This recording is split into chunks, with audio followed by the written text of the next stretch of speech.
नमस्कार दोस्तों, आज हम लोग अपनी टीटी परीक्षा की तैयारी में आगे के 50 प्रश्नों को पढ़ेंगे। तो चलिए शुरू करते हैं। नर्सरी स्कूलों की प्रारंभकर्ता थे फ्रोबेल। 3R है पढ़ना लिखना गणित। महात्मा गांधी ने बेसिक शिक्षा का संप्रत्यय सर्वप्रथम कहाँ दिया? टॉल्स्टॉय में। ऑपरेशन ब्लैक बोर्ड की शुरुआत कब हुई? 1986 में। कोठारी आयोग शिक्षा द्वारा सौंपे गए प्रतिवेदन का नाम था शिक्षा एवं राष्ट्रीय प्रगति। NCTE national council of teachers education का गठन हुआ 1993 में। राष्ट्रीय साक्षरता मिशन NLM की शुरुआत कब हुई? 5 मई 1988 को। नवोदय विद्यालय का गठन किसके लिए किया गया? 75% ग्रामीण और 25% शहरी मेधावी बच्चों के लिए। ऑपरेशन ब्लैक बोर्ड में प्रावधान है 2 शिक्षक 2 कमरों का। ऑपरेशन ब्लैक बोर्ड संबंधित है प्राथमिक विद्यालयों में न्यूनतम सुविधाओं से। DIET का गठन किसके लिए किया गया? प्राथमिक शिक्षकों के लिए। किसी छात्र को दिया गया कठोर दंड छात्र को आक्रामक बना सकता है, छात्र को विद्यालय छोड़ने पर मजबूर कर सकता है, छात्र में अध्यापक के प्रति घृणा का भाव पैदा कर सकता है। कक्षा में शिक्षण में शिक्षक को नहीं जाना चाहिए अज्ञात से ज्ञात की ओर। चोरी की आदत को छुड़ाया जा सकता है चोरी के दुष्परिणामों से अवगत कराते हुए, निगाह रखकर। आपकी मान्यता अनुसार दंड उसे कक्षा में उत्तरदायित्व सौंपा जाना चाहिए।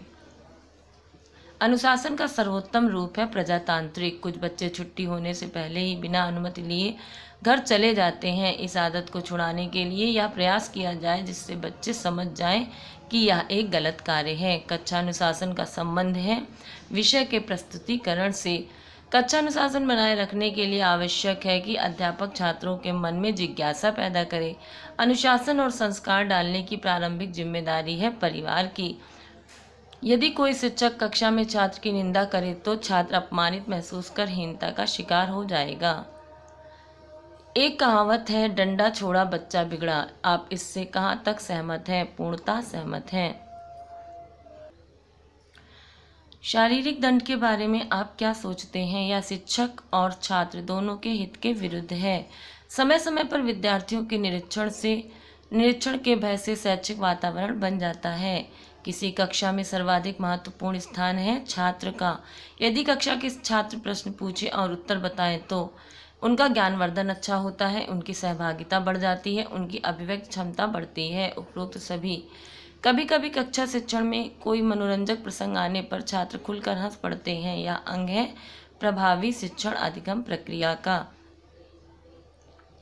यदि कक्षा के कुछ छात्र कमजोर दृष्टि के हों तो उनके अभिभावकों को बुलाकर उसके इलाज की सलाह देनी चाहिए।